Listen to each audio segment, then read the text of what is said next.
जय हिंद दोस्तों, ये वीडियो जो डिस्कशन का है वो आपको पूरा देखना है, कंप्लीट देखना है। इस वीडियो में प्रीलिम्स में जो इंपॉर्टेंट क्वेश्चन जो प्रीलिम्स में आ सकते हैं वो सारे डिस्कशन किए जाएंगे टू द पॉइंट, बिना इधर उधर की बात किए हुए सीधे क्वेश्चन आंसर डिस्कशन किए जाएंगे। आपको कोशिश ये करनी है एटलीस्ट ऑडियो ईयरफोन लगा के ऑडियो जरूर सुन लेना है इन वीडियोस का, कोशिश ये होनी चाहिए। अगर आपके पास समय है तो आप इंपॉर्टेंट जो अंडरलाइन जो किया जा रहा है उसके आप नोट्स भी बना सकते हैं, क्योंकि वो एग्जाम में सीधे सीधे आने के चांसेस हैं और सबसे बड़े आपके आखिरी समय में रिवीजन के लिए बहुत ही महत्वपूर्ण होंगे। अगर आप खास तौर पे यूपीएससी हिंदी की प्रीलिम्स की टेस्ट सीरीज और प्री क्रैश कोर्स या इनमें से कोई एक ज्वाइन किए हैं तब तो ये वीडियोस जरूर देखिए, क्योंकि ये आपके लिए वहां पे कॉम्प्लीमेंट्री का काम करेगा और आपकी तैयारी में बहुत ज्यादा हेल्पफुल होगा। तो ये वीडियोस देखिए और पूरा देखिए, लाइक शेयर सब्सक्राइब करना बिल्कुल मत देखिएगा, वीडियो पूरा देखिएगा अंत तक। हेलो दोस्तों, यूपीएससी हिंदी के ऑनलाइन स्टडी प्लेटफॉर्म में आपका स्वागत है। यूपीपीसीएस प्री के लिए यूपीएससी हिंदी द्वारा ये टेस्ट सीरीज स्टार्ट की गई है, यूपीपीसीएस प्री 2023 के लिए। और डेली इस टेस्ट सीरीज के प्रश्नों को यहाँ कवर कराया जा रहा है। देखेंगे अभी वर्तमान में इस क्लास के माध्यम से इस टेस्ट के पार्ट 6 को स्टार्ट किया गया है और इसके पहले इसकी एक क्लास हो चुकी है। आज की क्लास को शुरू करते हैं और आज का अगला प्रश्न जो है उसको देख लेते हैं। आज का अगला प्रश्न है कि ईपीए का पूर्ण रूप क्या है, यानी ईपीए की फुल फॉर्म क्या है। देख लेंगे इसमें ऑप्शन को। ऑप्शन ए है एनवायरमेंटल पॉल्यूशन एजेंसी, बी है एनवायरमेंटल प्रोहिबिशन एजेंसी, सी है एनवायरमेंटल प्रोटेक्शन एजेंसी और डी है उपयुक्त में से कोई नहीं। तो यहाँ देखेंगे ईपीए का फुल फॉर्म क्या हो जाएगा। ऑप्शन जो इसमें सही हो जाएगा ऑप्शन नंबर सी, यानी कि environmental protection agency. Option C जो है इसमें सही हो जाएगा। यह जो है अगर इसको हम देखें एनवायरमेंटल प्रोटेक्शन एजेंसी को, तो यह जो है कि संयुक्त राष्ट्र अमेरिका की संघीय एजेंसी है। देख लेंगे ये यूएसए की संघीय एजेंसी है और इसका जो हेडक्वार्टर है, इसका हेडक्वार्टर देख लेंगे, इसका हेडक्वार्टर वॉशिंगटन डीसी में है। तो इस प्रकार हम देख लेंगे ईपीए का जो पूर्ण रूप है, ईपीए की फुल फॉर्म क्या हो जाएगी, environmental protection agency. Next question देख लेते हैं। अगला है कि ग्रीन वॉश इंगित करता है। देख लेंगे ग्रीन वॉशिंग जो है या फिर ग्रीन वॉश जो है ये किसको इंगित करता है। ऑप्शन देखेंगे। ऑप्शन ए है झूम कृषि की प्रोन्नति, बी है नदी जल का शुद्धिकरण, सी है हरियाली हटाना और डी है पर्यावरण संरक्षण का झूठा वादा करना। देख लेंगे कि ग्रीन वॉश से क्या तात्पर्य है। तो ऑप्शन जो इसमें सही हो जाएगा इसमें ऑप्शन नंबर डी इसका सही उत्तर हो जाएगा, यानी कि पर्यावरण संरक्षण का झूठा वादा करना। यानी हम इसको ऐसे कह सकते हैं, यानी सच को छुपाना। इसका ये मतलब हो गया कि इको फ्रेंडली का टैग दे देना, जबकि इसमें जो है जबकि इसमें ऐसे पदार्थ हो सकते हैं जो पर्यावरण के लिए खतरनाक हो सकते हैं। देखेंगे ये टेक्निक जो है कि वर्ल्ड वाइड यूज होती है, जो ग्रीन वॉश की टेक्निक है ये वर्ल्ड वाइड जो है कि अभी यूज हो रही है। ग्रीन वॉशिंग को जो है कि ग्रीन शीन भी कहा जाता है। देखेंगे ग्रीन वॉश को ग्रीन शीन भी कहा जाता है। और यहाँ जो है कि कंज्यूमर्स को, जो भी कंज्यूमर्स होते हैं उनको ये कहा जाता है कि कोई भी पार्टिकुलर प्रोडक्ट जो है ये इको फ्रेंडली है। इसमें ये बताया जाता है कि माना कि ये कोई प्रोडक्ट है, इसको ये बताया जाएगा कि ये जो प्रोडक्ट है ये इको फ्रेंडली है। जबकि हम इसमें देखेंगे कि यह प्रोडक्ट जो है, इस प्रोडक्ट में ऐसे पदार्थ भी हो सकते हैं जो पर्यावरण के लिए खतरनाक हो सकते हैं। तो इस प्रकार ये ग्रीन वॉश किसको इंगित करता है, ये पर्यावरण संरक्षण के झूठे वादे को इंगित करता है। यानी सच को छुपाना, यानी कि किसी भी प्रोडक्ट को जो है कि इको फ्रेंडली का टैग दे देना, जबकि इस प्रोडक्ट में कुछ ऐसे पदार्थ हो सकते हैं जो पर्यावरण के लिए खतरे का काम कर सकते हैं। तो ऑप्शन नंबर जो डी हो जाएगा इसका सही उत्तर हो जाएगा। नेक्स्ट देखेंगे। अगला है कि पारिस्थितिकी तंत्र की संकल्पना को प्रस्तावित किया था। देख लेंगे पारिस्थितिकी तंत्र यानी इकोसिस्टम की संकल्पना किसके द्वारा प्रस्तावित की गई थी? और ऑप्शन इसमें देखेंगे, ऑप्शन ए है जी टेलर ने, बी है ई हंटिंगटन ने, सी है डी आर स्टुडर्ट ने और डी है टांसले ने। तो देख लेंगे पारिस्थितिकी तंत्र की संकल्पना को सर्वप्रथम किसके द्वारा जो है कि प्रस्तावित किया गया था। तो ये हो जाएगा ऑप्शन नंबर डी यानी टांसले। वर्ष 1935 में एजी टांसले द्वारा सर्वप्रथम पारिस्थितिकी तंत्र की संकल्पना प्रस्तावित की गई थी। अब हम देख लेंगे पारिस्थितिकी तंत्र क्या है। तो देखेंगे एक प्राकृतिक इकाई जिसमें एक क्षेत्र विशेष में सभी जीवधारी पौधे इसमें जो है कि जानवर, अणुजीव आदि जो है एक साथ अंतरक्रिया अजैव पर्यावरण में एक साथ क्रिया करते हैं तथा एक संपूर्ण जैविक इकाई बनाते हैं। इसको जो है कि पारिस्थितिकी तंत्र कहते हैं। इसमें हम देख लेंगे एजी टांसले के अनुसार पारिस्थितिकी तंत्र जो है कि भौतिक तंत्रों का एक विशेष प्रकार होता है जिसकी रचना अजैविक तथा जैविक घटकों से होती है। तो इस प्रकार पारिस्थितिकी तंत्र की संकल्पना को सर्वप्रथम 1935 में एजी टांसले के द्वारा प्रस्तावित किया गया था। तो ऑप्शन डी जो हो जाएगा इसका सही उत्तर हो जाएगा। अगला प्रश्न इसमें देखेंगे,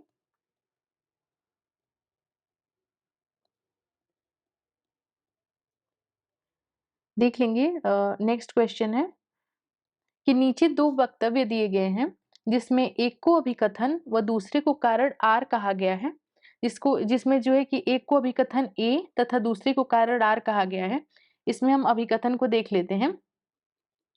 इसमें यह कह रहा है कि जीवमंडल एक खुला यानी विवृत तंत्र का उदाहरण है और इसका कारण बताया गया है कि जीवमंडल में पदार्थ के प्रारंभिक निवेश के बाद पुनः नए पदार्थों का निवेश नहीं हो सकता, परंतु ऊर्जा के निवेश एवं बहिर्गमन पर कोई प्रतिबंध नहीं होता है। अधोलिखित कूटों में से सही उत्तर चुनिए। अब इसमें हम विकल्पों को देखेंगे। ए है ए और आर दोनों सही हैं तथा आर ए की सही व्याख्या है। बी है ए और आर दोनों सही हैं परंतु आर ए की सही व्याख्या नहीं है। सी है ए सही है तथा आर गलत है और डी है ए गलत है तथा आर सही है। तो इसमें हम देख लेंगे इसमें कौन सा ऑप्शन सही हो जाएगा। इसमें केवल जो है जो सही हो जाएगा ऑप्शन नंबर ए यानी केवल इसमें अभिकथन सही हो जाएगा और इसका जो कारण दिया गया है आर वो गलत हो जाएगा। तो ऑप्शन नंबर में इसमें सी देख लेंगे कि ए सही है किंतु आर गलत है। देखेंगे जीवमंडल एक खुला या फिर विवृत तंत्र का उदाहरण है, ये बिल्कुल सही है। देखेंगे जैवमंडल यानी जो बायोस्फीयर है ये मिट्टी, शैल यानी कि जो भी चट्टान है, जल तथा वायु से बनी हुई एक पतली परत है जो पृथ्वी के चारों ओर मंडल के रूप में व्याप्त जो है कि सबसे बड़ा पारिस्थितिकी तंत्र है। हम इसको समझ सकते हैं जैवमंडल को ऐसे माना ये स्थल मंडल हो गया, जलमंडल, वायुमंडल, फिर ये जो उभयनिष्ठ बीच का एरिया हो गया इसको हम जैवमंडल कह सकते हैं। तो इसी प्रकार जैवमंडल मिट्टी, चट्टान, वायु, जल आदि से बनी हुई एक पतली परत है जो पृथ्वी के चारों ओर आवरण के रूप में व्याप्त है और ये सबसे बड़ा पारिस्थितिकी तंत्र है। अब इसमें हम देखेंगे ये कैसा तंत्र है। ये एक ओपन सिस्टम है यानी ये एक खुला तंत्र है क्योंकि इसमें पदार्थों का लगातार निवेश तथा बहिर्गमन होता रहता है। यानी इसमें पदार्थों का लगातार जो है इसमें इनपुट तथा आउटपुट इसमें होता रहता है। तो इस प्रकार हम इसमें देख लेंगे इसमें जो अभिकथन हो जाएगा वो सही हो जाएगा। दूसरा कह रहा है कि जीवमंडल में पदार्थ के प्रारंभिक निवेश के बाद पुनः नए पदार्थों का निवेश नहीं हो सकता है परंतु ऊर्जा के निवेश एवं बहिर्गमन पर कोई प्रतिबंध नहीं होता है। ये हो जाएगा कारण गलत। देखेंगे किसी भी पारिस्थितिकी तंत्र में ऊर्जा का प्रवाह जो होता है वो एक दिशीय होता है तथा ऊर्जा का जो 10% भाग है वो जो है वही जो है कि एक पोषण स्तर से अगले पोषण स्तर में यानी एक जो है कि ट्रॉपिक लेवल से अगले ट्रॉपिक लेवल में स्थानांतरित होता है तथा पारिस्थितिकी तंत्र में ऊर्जा का निवेश बहिर्गमन जो है निवेश तथा बहिर्गमन ये दोनों चलता रहता है। तो ये जो कथन कह रहा है कि जीवमंडल में पदार्थ के प्रारंभिक निवेश के बाद पुनः नए पदार्थों का निवेश नहीं हो सकता, ये जो कथन हो जाएगा, जो कारण दिया गया है ये गलत हो जाएगा। इस प्रकार ए सही है तथा आर गलत है। नेक्स्ट क्वेश्चन देखेंगे। अगला है कि निम्न में से कौन पारिस्थितिकी तंत्र के विषय में सही नहीं है, और इसमें हम देख लेंगे ऑप्शन। ऑप्शन ए है यह अजैविक एवं जैविक दोनों संघटकों से युक्त होता है। बी है इसकी अपनी स्वयं की उत्पादकता होती है। सी है ये एक बंद तंत्र होता है। और डी है यह प्राकृतिक संसाधन तंत्र होता है। अब इसमें हम देख लेंगे। अब इसमें ये बताना है कि पारिस्थितिकी तंत्र के विषय में इसमें से कौन सा सही नहीं है। तो इसमें जो ऑप्शन सही हो जाएगा, ऑप्शन नंबर सी इसका सही उत्तर हो जाएगा। यानी कि पारिस्थितिकी तंत्र जो है वो एक खुला तंत्र है, क्योंकि इसमें ऊर्जा तथा पदार्थों का लगातार जो है निवेश तथा बहिर्गमन होता रहता है, तथा जो है कि बंद तंत्र में ये सब क्रियाएं नहीं होती हैं।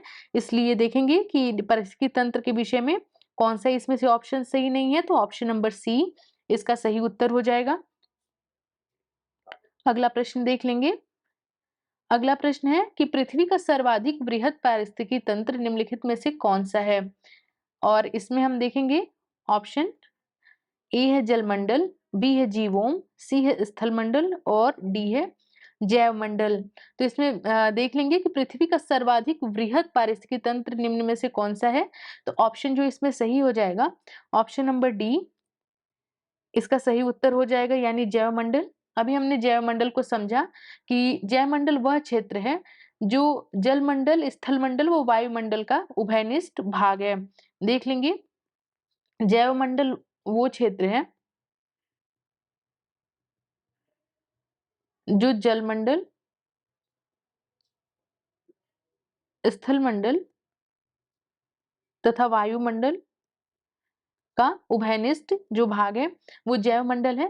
देखेंगे अब यहाँ पे कि जैवमंडल किससे बनी हुई है। तो जैवमंडल जो है कि जैसा बताया कि चट्टानों से, वायु से, जल से बनी हुई एक परत है, जो कि चारों तरफ से जो है कि पृथ्वी के चारों तरफ जो है कि एक आवरण के रूप में है, तथा यही जो है कि सबसे बड़ा पारिस्थितिकी तंत्र है।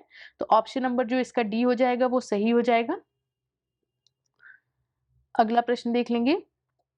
अगला प्रश्न है कि अधोलिखित में से कौन सा जीव से जैव मंडल तक जैविक संगठन का सही क्रम है। तो इसमें जो है कि जीव से जैव मंडल तक कौन सा इसमें जैविक संगठन का सही क्रम है ये बताना है। ए इसमें दिया हुआ है कि जनसंख्या पहले, फिर उसके बाद पारिस्थितिकी तंत्र, फिर उसके बाद समुदाय, और उसके बाद है कि भूदृश्य। उसके बाद हम देखेंगे बी जो ऑप्शन है, बी देख लेंगे कि भूदृश्य, समुदाय, पारिस्थितिकी तंत्र और फिर जनसंख्या। सी है जनसंख्या, समुदाय, पारिस्थितिकी तंत्र और भूदृश्य। और डी है जनसंख्या, फिर भूदृश्य, फिर समुदाय, फिर पारिस्थितिकी तंत्र। तो इसमें हम देखेंगे कि जीव से जैवमंडल तक का जैविक संगठन का इसमें सही क्रम कौन सा हो जाएगा। तो ऑप्शन नंबर सी इसका सही उत्तर हो जाएगा। यानी सबसे पहले हम देखेंगे तो जनसंख्या, उसके बाद समुदाय, उसके बाद पारिस्थितिकी तंत्र और उसके बाद भूदृश्य। इसको हम ऐसे समझ लेते हैं। यहाँ देख लेंगे कि सबसे पहले जो हो जाएगा जनसंख्या,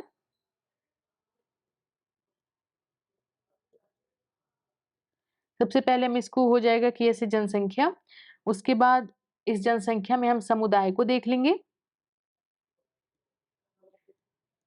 इसमें जो है कि कई समुदाय ऐसे हैं।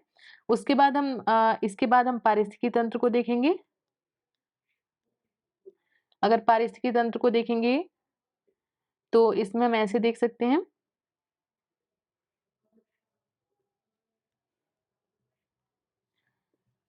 अगर पारिस्थितिकी तंत्र के बाद देखें उसके बाद भूदृश्य आ जाएगा, यानी भूदृश्य को हम ऐसे देख सकते हैं।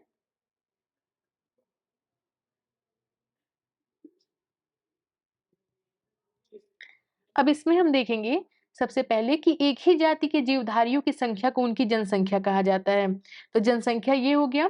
उसी प्रकार उसके बाद दो या दो से अधिक जातियों की संख्या मिलकर समुदाय का निर्माण करते हैं। यानी हम देख सकते हैं दो या दो से अधिक जातियां मिलकर जो है यहाँ समुदाय का निर्माण कर रहे हैं।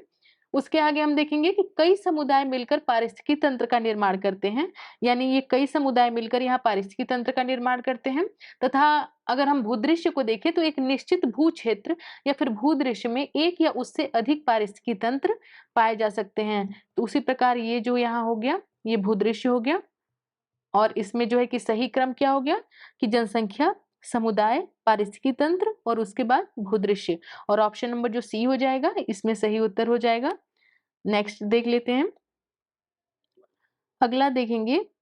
अगला प्रश्न जो है, प्रश्न कह रहा है कि पारिस्थितिकी तंत्र से संबंधित निम्नलिखित कथनों पर विचार करें। इसमें हम कथन को देख लेते हैं। कथन पहला कह रहा है कि पारिस्थितिकी तंत्र यानी इकोसिस्टम शब्द का प्रयोग सर्वप्रथम एजी टांसले ने किया था। दूसरा कह रहा है कि जो जीव अपना स्वयं उत्पादित करते हैं, यानी जो जीव अपना जो भोजन है स्वयं बनाते हैं, उन्हें स्वपोषित कहा जाता है।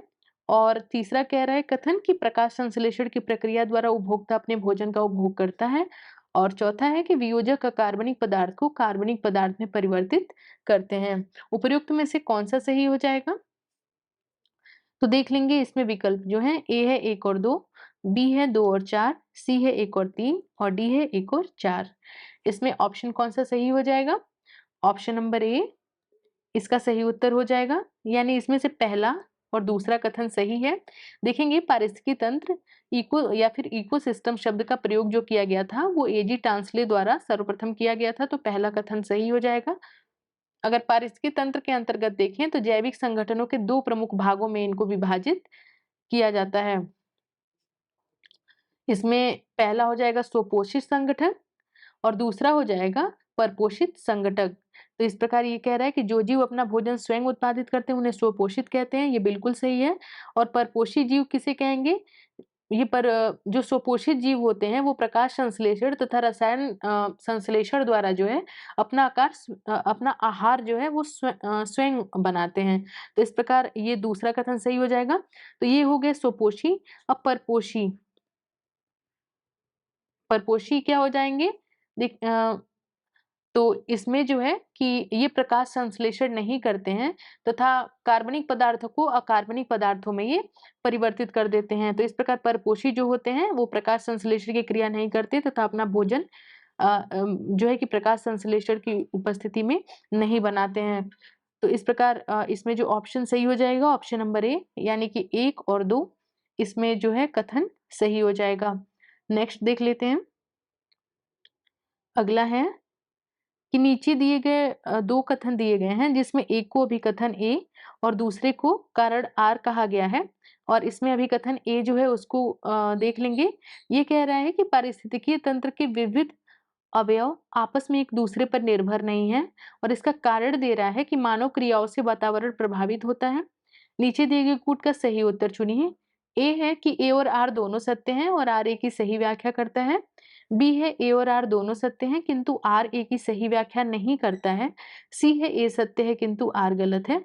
और डी है ए गलत है किंतु आर सही है। तो इसमें हम देख लेंगे ऑप्शन कौन सा इसमें सही हो जाएगा। ऑप्शन नंबर इसमें जो सही हो जाएगा ऑप्शन नंबर डी इसका सही उत्तर हो जाएगा, यानी कि इसमें जो अभिकथन ए है वो गलत है तथा इसमें कारण आर जो है वो सही है। इसको हम देखेंगे कि एक पारिस्थितिकी तंत्र के विविध अवयव जो है वो आपस में एक दूसरे पर निर्भर रहते हैं। तो ये कह रहा है कि एक दूसरे पर निर्भर नहीं है, इसलिए ये गलत है।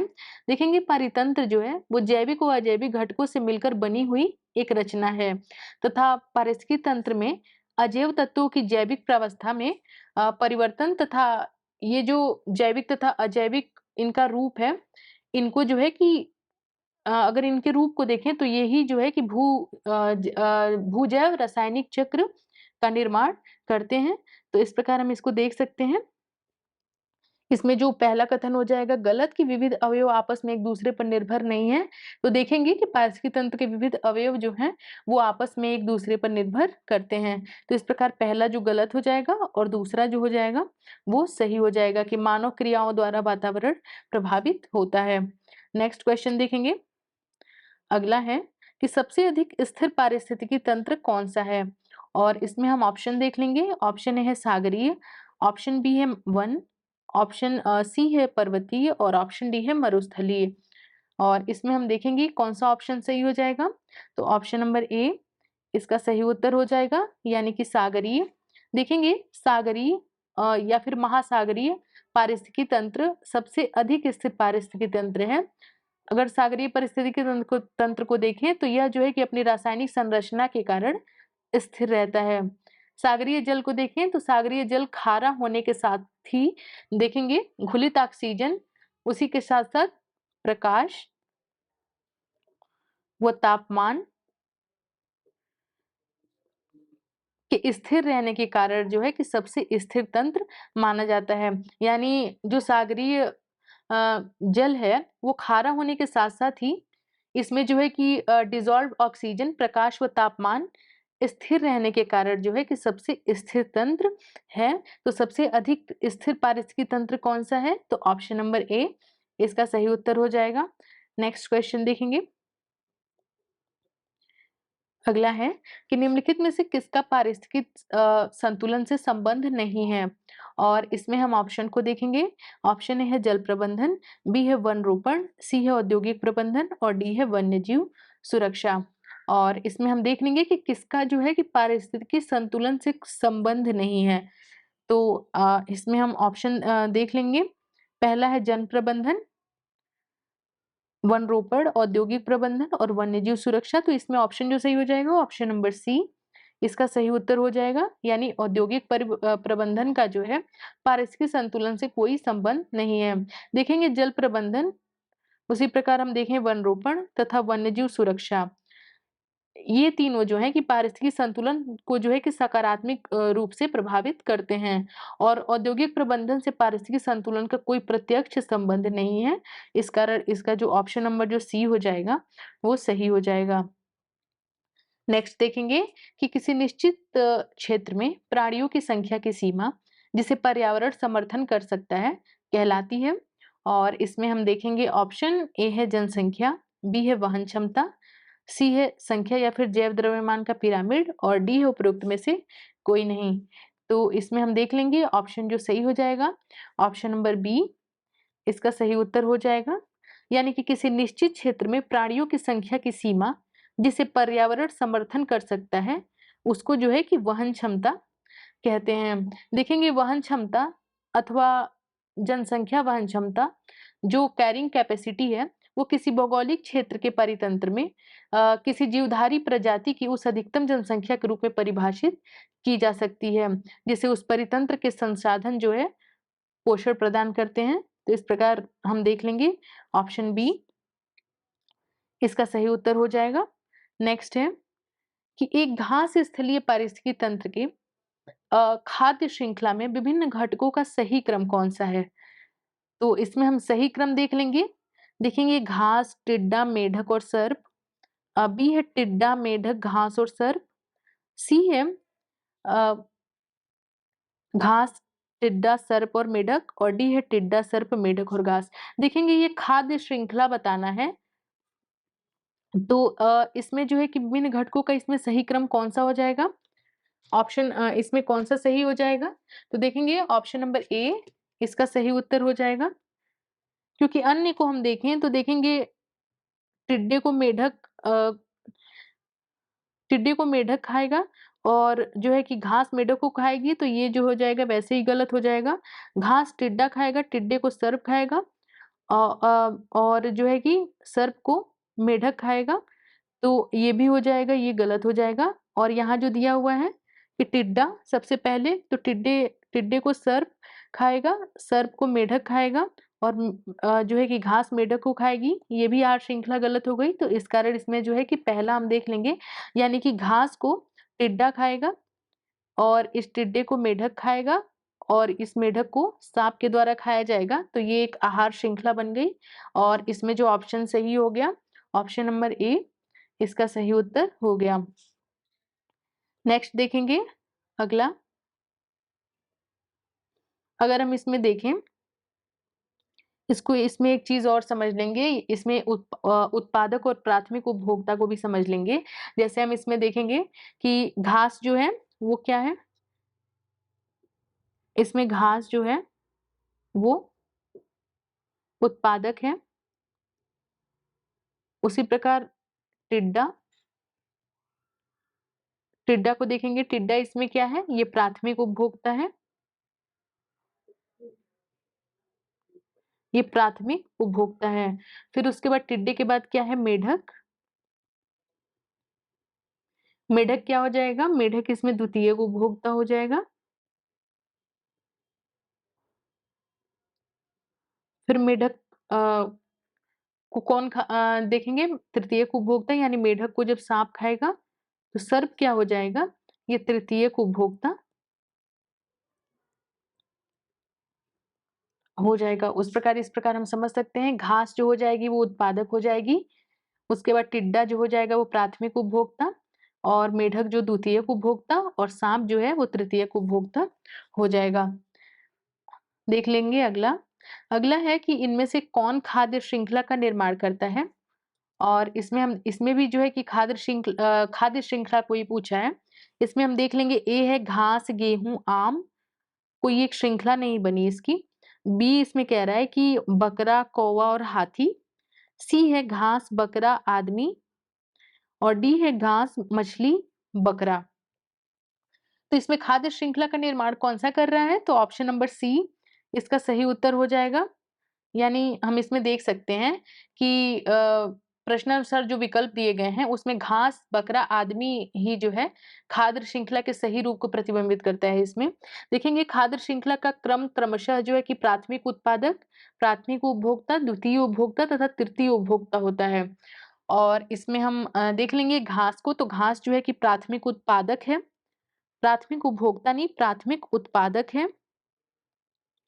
उसके बाद हम देखेंगे बकरा जो हो जाएगा ये प्राथमिक उपभोक्ता हो जाएगा।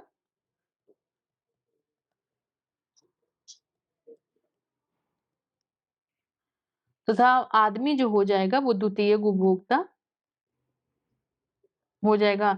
यानी घास बकरा खाता है और आदमी बकरे को खा जाता है। इसलिए देखेंगे इसमें कौन सी खाद्य श्रृंखला सही हो जाएगी, ऑप्शन नंबर सी इसका सही उत्तर हो जाएगा। नेक्स्ट क्वेश्चन देखेंगे। अगला है कि निम्नलिखित में से कौन सा एक पद केवल जीव द्वारा ग्रहण किए गए स्थान का ही नहीं बल्कि जीवों के समुदाय में उसकी कार्यात्मक भूमिका का भी वर्णन करता है। तो इसमें हम देखेंगे ऑप्शन को, ऑप्शन है संक्रमिका यानी इकोटोन, बी है पारिस्थितिक कर्मता, सी है आवास, और डी है आवास क्षेत्र। और इसमें हम देख लेंगे ऑप्शन कौन सा सही हो जाएगा, तो ऑप्शन नंबर बी इसका सही उत्तर हो जाएगा, यानी कि पारिस्थितिक कर्मता। देखेंगे पारिस्थितिक कर्मता पद द्वारा जो है कि केवल किसी जीव द्वारा ग्रहण किए गए स्थान का ही नहीं बल्कि जीवों के समुदाय में उसकी कार्यात्मक भूमिका का भी वर्णन किया जाता है। तो ऑप्शन नंबर इसमें जो बी हो जाएगा वो सही हो जाएगा।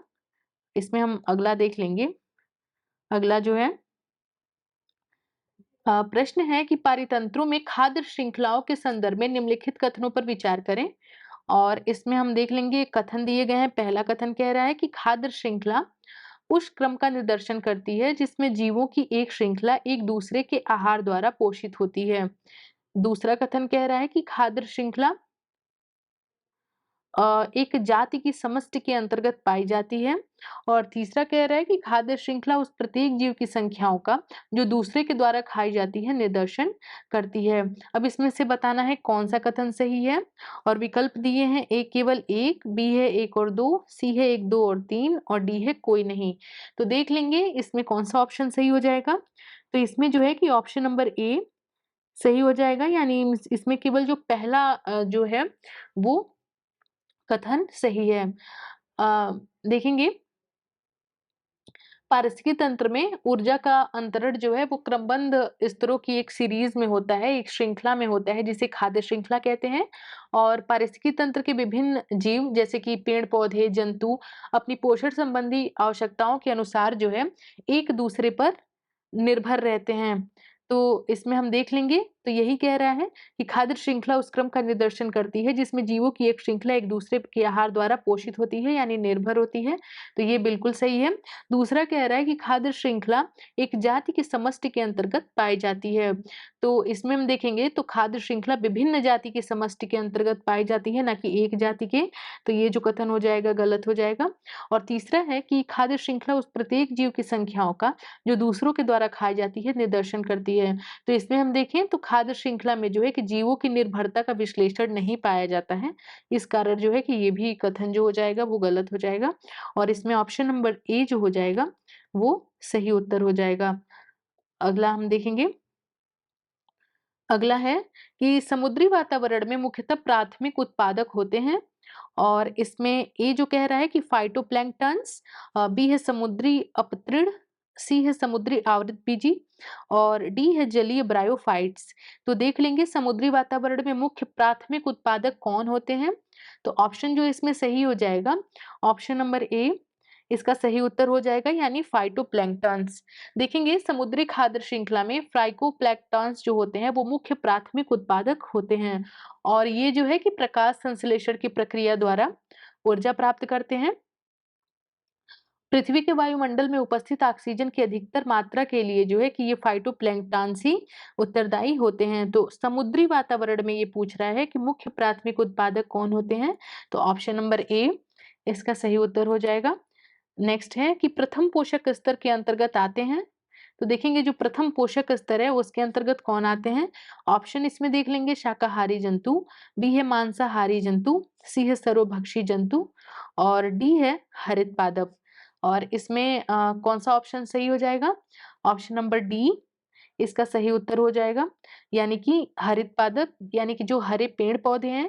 देखेंगे वे सभी पौधे जो कि प्रकाश संश्लेषण के द्वारा भोजन का निर्माण करते हैं वो सभी प्राथमिक पोषक या फिर उत्पादक कहलाते हैं। तो ये प्रथम पोषक लिखा है इसको हम प्राथमिक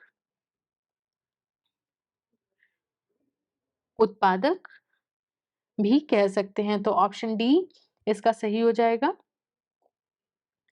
नेक्स्ट देखेंगे अगला कि पारिस्थितिकी तंत्र के संदर्भ में निम्नलिखित कथनों पर विचार करें। और इसमें हम पहला कथन देख रहे हैं। पहला कथन है कि स्वपोषी यानी स्वपोषण स्तर का उत्पादन को प्राथमिक उत्पादकता कहा जाता है। और दूसरा कह रहा है कि द्वितीयक उत्पादकता का संदर्भ परपोषी स्तर के उत्पादन से है।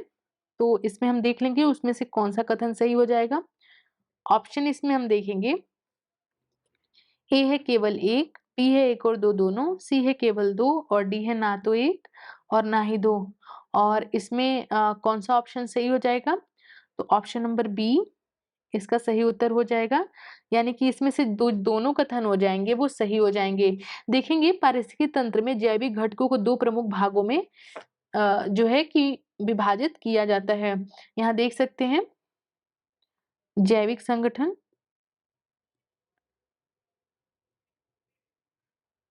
जो जैविक संगठन है उनको दो भागों में बांटा जा सकता है पारिस्थितिकी तंत्र में।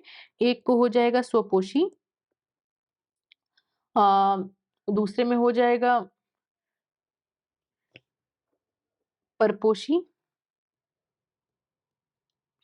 एक में हो जाएगा स्वपोषी, दूसरे में हो जाएगा परपोषी। स्वपोषी संगठक देख लेंगे तो वे होते हैं जो प्रकाश संश्लेषण तथा रासायनिक संश्लेषण द्वारा जो है अपना भोजन स्वयं निर्मित करते हैं। ये जो है फोटोसिंथेसिस द्वारा जो है कि अपना भोजन स्वयं बनाते हैं। और अगर हम परपोषी में देखेंगे तो परपोषी जो है कि ये अपना भोजन स्वयं नहीं बनाते यानी प्रकाश संश्लेषण की क्रिया ये नहीं करते हैं। और इसमें हम दूसरे कथन को देख लेंगे। दूसरा कथन कह रहा है कि द्वितीयक उत्पादकता का संदर्भ परपोषी स्तर के उत्पादन से है। तो देख लेंगे द्वितीयक उपभोक्ता जो होते हैं वो परपोषी जंतु होते हैं जो स्वपोषित पौधों यानी प्राथमिक उत्पादक द्वारा उत्पन्न जैविक तत्वों से अपना आहार ग्रहण करते हैं। तो इसमें जो है कि ये दोनों सही हो जाएगा। इसी प्रकार हम ये हो गया द्वितीयक उत्पादकता, ये स्वपोषी हो गए यानी जो भी पेड़ पौधे। और तृतीयक उपभोक्ता में हो जाएगा तो तृतीयक उपभोक्ता जो हो जाएंगे ये प्रायः जो है द्वितीय उपभोक्ता द्वारा उत्पन्न जैविक तत्वों से अपना आहार प्राप्त करते हैं। अब हम इसको ऐसे समझ सकते हैं इसको। इसमें हम देख लेंगे सबसे पहले हो जाएगा सूर्य। यहाँ देखेंगे सबसे पहले हो जाएगा सूर्य, उसके बाद यहाँ उत्पादक यानी कि ये घास, ये घास हो गई यानी कि उत्पादक। उसके बाद शाकाहारी, शाकाहारी जो भी जीव जंतु हैं वो घास खाएंगे यानी कि ये प्राथमिक उपभोक्ता हो गए, प्राथमिक उपभोक्ता हो गए। शाकाहारी के बाद हो जाएंगे मांसाहारी, ये कहलाएंगे द्वितीयक, द्वितीयक उपभोक्ता। उसके बाद हो जाएंगे शीर्ष मांसाहारी,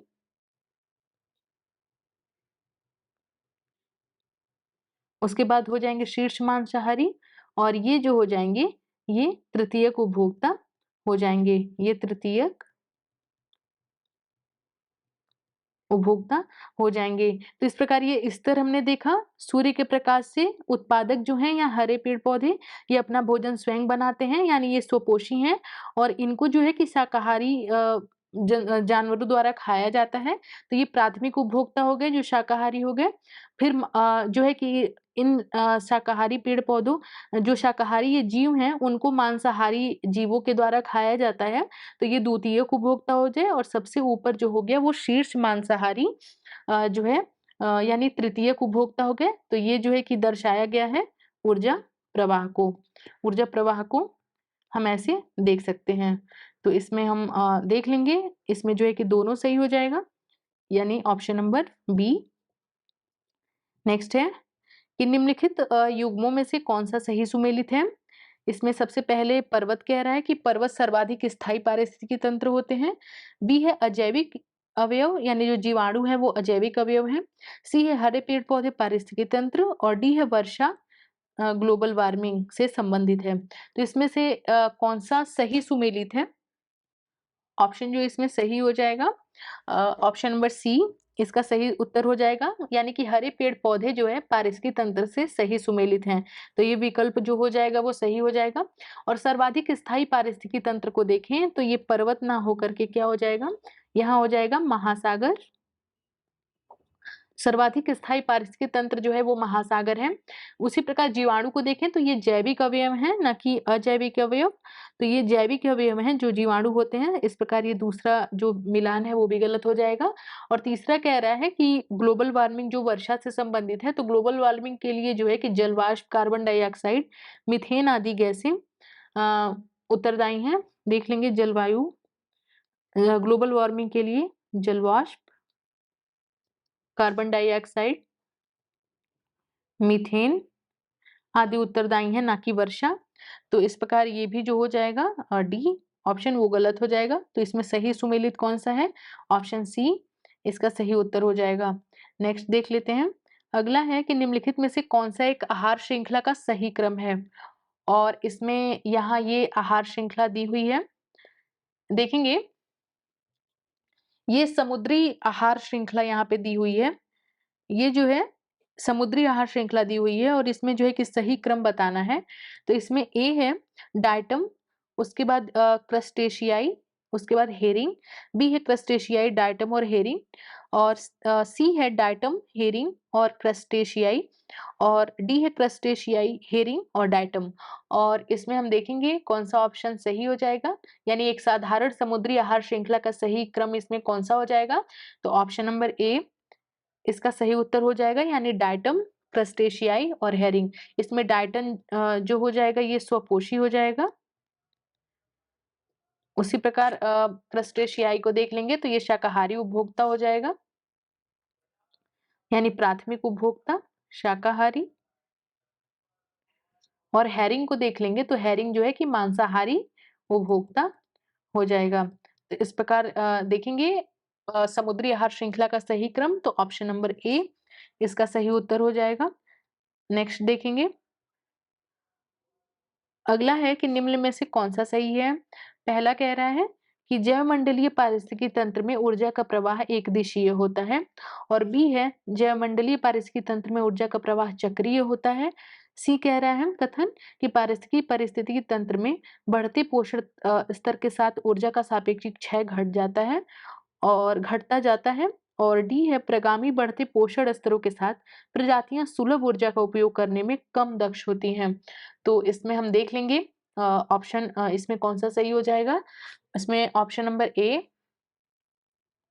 इसका सही उत्तर हो पाएगा, ऑप्शन नंबर ए, यानी जैवमंडलीय पारिस्थितिकी तंत्र में ऊर्जा का प्रवाह एक दिशीय होता है, यानी ऊर्जा का 10% भाग ही एक पोषण जो है कि एक पोषण स्तर से दूसरे में स्थानांतरित होता है। ऊर्जा का प्रवाह जो होता है वो एक दिशीय होता है तथा ऊर्जा का 10% भाग ही एक पोषक स्तर से दूसरे पोषक स्तर में स्थानांतरित होता है। तो इस प्रकार इसमें जो ऑप्शन नंबर ए हो जाएगा वो सही हो जाएगा। नेक्स्ट देखते हैं, अगला है 10% का नियम किससे संबंधित है, और इसमें हम देख लेंगे ए है ऊर्जा का खाद्य के रूप में एक पोषीय स्तर से दूसरे पोषीय स्तर तक पहुंचना। बी इसमें कह रहा है कि ऊष्मा का एक पदार्थ से दूसरे पदार्थ में पहुंचना। सी है पक्षियों का एक क्षेत्र से दूसरे क्षेत्र में पहुंचना। और डी है पानी का एक जोन से दूसरे जोन में पहुंचना। तो देख लेंगे 10% का नियम इसमें किससे संबंधित है। तो ऑप्शन जो इसमें सही हो जाएगा, ऑप्शन नंबर ए इसका सही उत्तर हो जाएगा, यानी ऊर्जा का खाद्य के रूप में एक पोषीय स्तर से दूसरे पोषीय स्तर तक पहुंचना। इसमें हम देखेंगे सर्वप्रथम जो इसे दिया गया था ये लिंडमान के द्वारा दिया गया था। सर्वप्रथम जो है इसे लिंडमान के द्वारा दिया गया था, और इसको हम यहाँ समझ लेंगे जो है 10% के नियम को। इसमें हम सबसे पहले यहाँ पे घास देख लेते हैं, यानी जो उत्पादक है घास, इसके पास 1000 कैलोरी जो है 1000 कैलोरी इसमें ऊर्जा है। अगला हम इसमें कर लेंगे टिड्डा, उसके बाद हम यहाँ ले लेते हैं मेढक, सांप और मोर। अब इसमें 10% का नियम समझेंगे। अगर ये घास जो है वो 1000 कैलोरी है इसके पास, तो जब इस घास को ये टिड्डे के द्वारा खाया जाएगा तब इसमें जो है जो टिड्डा जो जितनी कैलोरी पाएगा ये हो जाएगा इसका 10%, यानी कि 100 कैलोरी ये टिड्डा ग्रहण करेगा। और इसी प्रकार देखेंगे एक दिशीय इसका बढ़ता जाएगा। इसी प्रकार हम देखेंगे जब इस टिड्डे को मेढक खाएगा तो वो इस 100 कैलोरी का 10% जो है कि ग्रहण करेगा, यानी कि 10 कैलोरी। इसी प्रकार मेढक के बाद जब मेढक जो है कि सांप को खाएगा तो वो कितना ग्रहण करेगा, वो 1 कैलोरी। और उसी प्रकार हम देखेंगे जब इस सांप को ये मोर खाएगा तो ये कितने कैलोरी ऊर्जा ग्रहण करेगा, ये 0.1 कैलोरी ऊर्जा ग्रहण करेगा। तो इस प्रकार ये 10% का नियम है, यानी लिंडमान ने 10% का नियम यानी 10% लॉ दिया था। और इसके अनुसार जो है कि शाकाहारी जंतु उत्पादक की शुद्ध यानी कि उत्पादक की शुद्ध प्राथमिक उत्पादकता यानी जो नेट प्राइमरी प्रोडक्टिविटी है उसका 10% भाग अपने में संचित करता है। जबकि कोई मांसाहारी जंतु इस शाकाहारी जंतु को खाता है तो वह शाकाहारी की 10% ऊर्जा ही संचित करता है। यानी कि कोई भी मांसाहारी जंतु यानी टिड्डे को जब ये मेढक ने खाया तो 100 कैलोरी अगर ये टिड्डा प्राप्त किया था तो उसका 10 कैलोरी जो है उसका जो है कि 10% भाग यानी 10 कैलोरी ऊर्जा ही मेढक को मिली। तो यही 10% का नियम है। इस प्रकार जो है कि खाद्य कड़ी के प्रत्येक स्तर यानी कि प्रथम, द्वितीय, तृतीय और सर्वश्रेष्ठ जो श्रेणी का जो ये स्तर है उस पर जो है कि उपभोक्ता केवल 10% संचित ऊर्जा को ही अपने शरीर में ही रूपांतरित करता है। तो इस प्रकार इसमें जो ऑप्शन सही हो जाएगा, यानी 10% का नियम किससे संबंधित है, तो ऊर्जा का खाद्य के रूप में एक पोषीय स्तर से दूसरी पोषीय स्तर तक पहुंचना। तो ऑप्शन नंबर इसमें जो ए हो जाएगा वो सही हो जाएगा।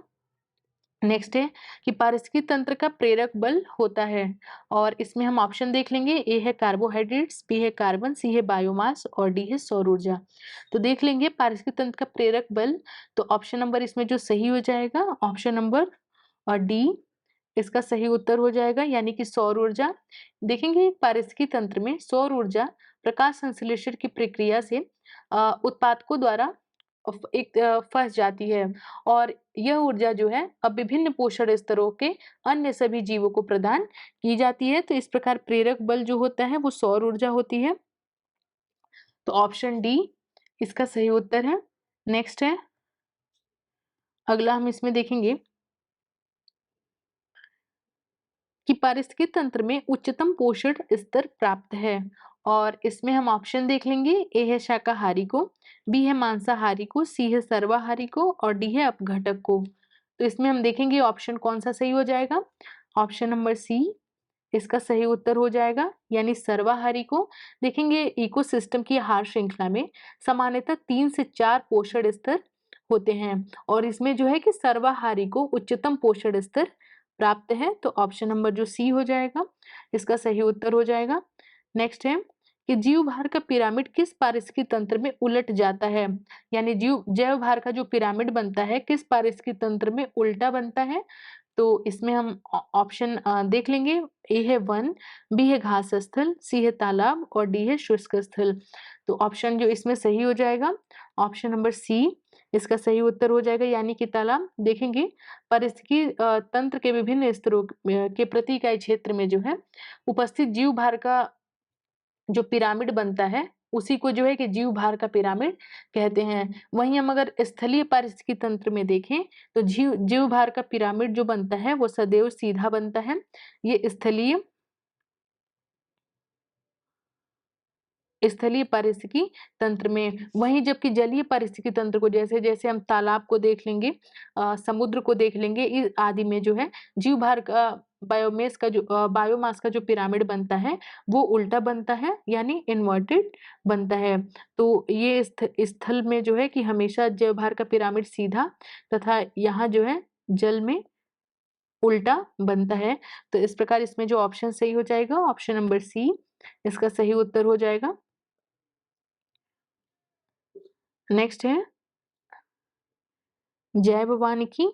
तो जैव वानिकी के संबंध में निम्नलिखित कथनों में से कौन सा सही है, और कथन देख लेते हैं। पहला, इसका शाब्दिक अर्थ है जीवन का प्रबंधन। दूसरा है यह पारिस्थितिकी का पर्याय है, यानी साइनोनिम्स है। और तीसरा है कि यह प्राकृतिक तंत्रों के मूल्य पर बल देता है जो मानव तंत्र को प्रभावित करते हैं। अब इसमें हम देखेंगे कि कथनों में से कौन सा सही है, और ऑप्शन देख लेंगे। ए है केवल एक, बी है 2 और 3, सी है 1 और 2 और डी है 1, 2 और 3। इसमें कौन सा ऑप्शन सही हो जाएगा, ऑप्शन नंबर बी इसका सही उत्तर हो जाएगा, यानी जैव वानिकी के संबंध में जो है 2 और 3 जो कथन हो जाएंगे वो सही हो जाएंगे। देखेंगे जैव वानिकी अर्थात बायोनॉमिक शब्द जो है वो बायो और नॉमिक्स 2 शब्दों से मिलकर बना है। अगर इसको हम देखें तो ये बायो और नॉमिक्स जो है कि ये 2 शब्दों से मिलकर बना है। बायो का तात्पर्य यहाँ जो है कि जीवन से हो जाएगा, जबकि नॉमिक्स एक ग्रीक शब्द है और इसका अर्थ जो हो जाएगा वो नियम हो जाएगा। इस प्रकार बायोनॉमिक शब्द का शाब्दिक अर्थ जो हो जाएगा वो जीवन के नियम जो है कि यहाँ पे प्रतीत होता है। तो इसमें हम देख लेंगे, और जैव वानिकी जो है वो पारिस्थितिकी तंत्र का ही पर्याय है। तो इस प्रकार इसमें हम देखेंगे दूसरा इस प्रकार से सही हो जाएगा, और यह प्राकृतिक तंत्र के मूल्यों पर बल देता है जो मानव तंत्र को प्रभावित करते हैं। इस प्रकार ये तीसरा जो कथन भी हो जाएगा वो भी सही हो जाएगा। तो ऑप्शन इसमें जो सही हो जाएगा, ऑप्शन नंबर बी इसका सही उत्तर हो जाएगा।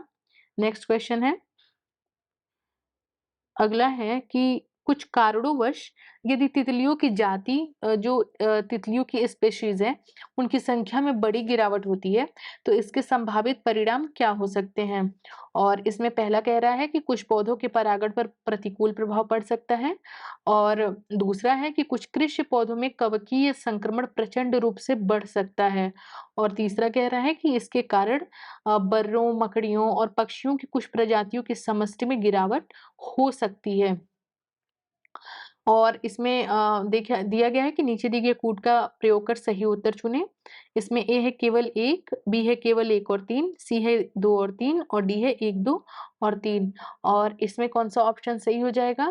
तो ऑप्शन नंबर बी इसका सही उत्तर हो जाएगा, यानी केवल 1 और 3। पहला कह रहा है कि कुछ पौधों के परागण पर प्रतिकूल प्रभाव पड़ सकता है, यदि कुछ कारणवश तितलियों की जो जाति होती है या उनकी स्पेशीज की संख्या में अगर गिरावट आ जाए या इनकी संख्या कम हो जाए। तो देखेंगे तितलियां जो होती हैं वो कई फूलों के परागण में जो है कि महत्वपूर्ण भूमिका निभाती हैं, अतः इनकी संख्या में गिरावट से पौधों का परागण पर जो है कि प्रतिकूल प्रभाव पड़ सकता है। तो पहला सही हो गया। और तितलियों को देखेंगे तो ये खाद्य श्रृंखला में जो है कि लोअर मेंबर के रूप में कार्य करती हैं। और इसमें आगे हम देखेंगे तो इसके कारण जो तीसरा कह रहा है कि बर्रों, मकड़ी और पक्षियों की कुछ प्रजातियों में समष्टि गिरावट हो सकती है। तो देखेंगे तितलियां जो होती हैं वो मकड़ी, पक्षी, मेढक, सांप इत्यादि के भोजन का काम करती हैं। अतः तितलियों की संख्या में गिरावट से इस खाद्य श्रृंखला पर भी संभवतः जो है कि प्रतिकूल प्रभाव पड़ सकता है। तो इस प्रकार ऑप्शन बी इसका सही हो जाएगा, यानी 1 और 3। नेक्स्ट है, अगला है कि पारिस्थितिकी तंत्र में डीडीटी का समावेश होने के बाद निम्नलिखित में से किस जीव में उसका संभवतः अधिकतम सांद्रण प्रदर्शित होगा। अब इसमें हम देख लेंगे ऑप्शन ए है टिड्डा, ऑप्शन बी है भेंक, ऑप्शन सी है सांप और ऑप्शन डी है मवेशी।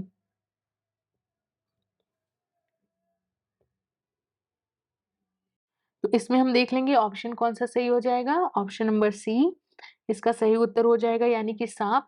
देखेंगे खाद्य श्रृंखला में डीडीटी का सांद्रण प्रथम स्तर पर सबसे कम, द्वितीय स्तर पर उससे अधिक व तृतीय स्तर पर सबसे अधिक होगा। तो प्रथम स्तर पर डीडीटी का सांद्रण देखें तो सबसे कम होता है, द्वितीय स्तर पर जो है कि देखेंगे यहाँ देख लेंगे प्रथम स्तर पे देखेंगे तो सबसे कम, द्वितीय स्तर पे उससे अधिक और तृतीय स्तर पे सबसे अधिक होगा। चूंकि सांप एक तृतीय को भोगता है अतः डीडीटी का सांद्रण सांप में सबसे अधिक होगा। इसको हम ऐसे देख सकते हैं कि एक पोषण स्तर से दूसरे पोषण स्तर तक गुजरते हुए इसका जो अपचयन होता है वह जो है कि अपचयन और उत्सर्जन दोनों ही धीमा हो जाता है। तो इस कारण इसमें हम देख लेंगे ऑप्शन जो सही हो जाएगा ऑप्शन नंबर सी इसका सही उत्तर हो जाएगा। नेक्स्ट है कि निम्नलिखित जैव भू रासायनिक चक्रों में से किसमें चट्टानों का अपक्षय चक्र में प्रवेश करने वाले पोषक तत्व के निर्मित होने का मुख्य स्रोत है। प्रश्न कह रहा है कि निम्नलिखित जैव भू रासायनिक चक्रों में से किसमें चट्टानों का अपक्षय चक्र में प्रवेश करने वाले पोषक तत्वों के निर्मुक्त होने का मुख्य स्रोत है। तो पहला कह रहा है कार्बन चक्र, दूसरा है नाइट्रोजन, तीसरा है फास्फोरस और चौथा है सल्फर चक्र। तो देख लेंगे इसमें जो ऑप्शन सही हो जाएगा ऑप्शन नंबर सी इसका सही उत्तर हो जाएगा। देखेंगे फास्फोरस चक्र में फास्फोरस मुख्य रूप से चट्टानों के अपक्षय से मुक्त होता है, क्योंकि यह मुख्य रूप से चट्टानों में फास्फेट खनिज के रूप में होता है। देख लेंगे ये जो है कि चट्टानों में जो है कि फास्फेट खनिज के रूप में पाया जाता है और यह जो है कि कटाव एवं खनन गतिविधियों से अपक्षय चक्र में प्रवेश करता है। तो ऑप्शन नंबर जो सी हो जाएगा इसका सही उत्तर हो जाएगा। आज की क्लास में इतना ही। Thank you.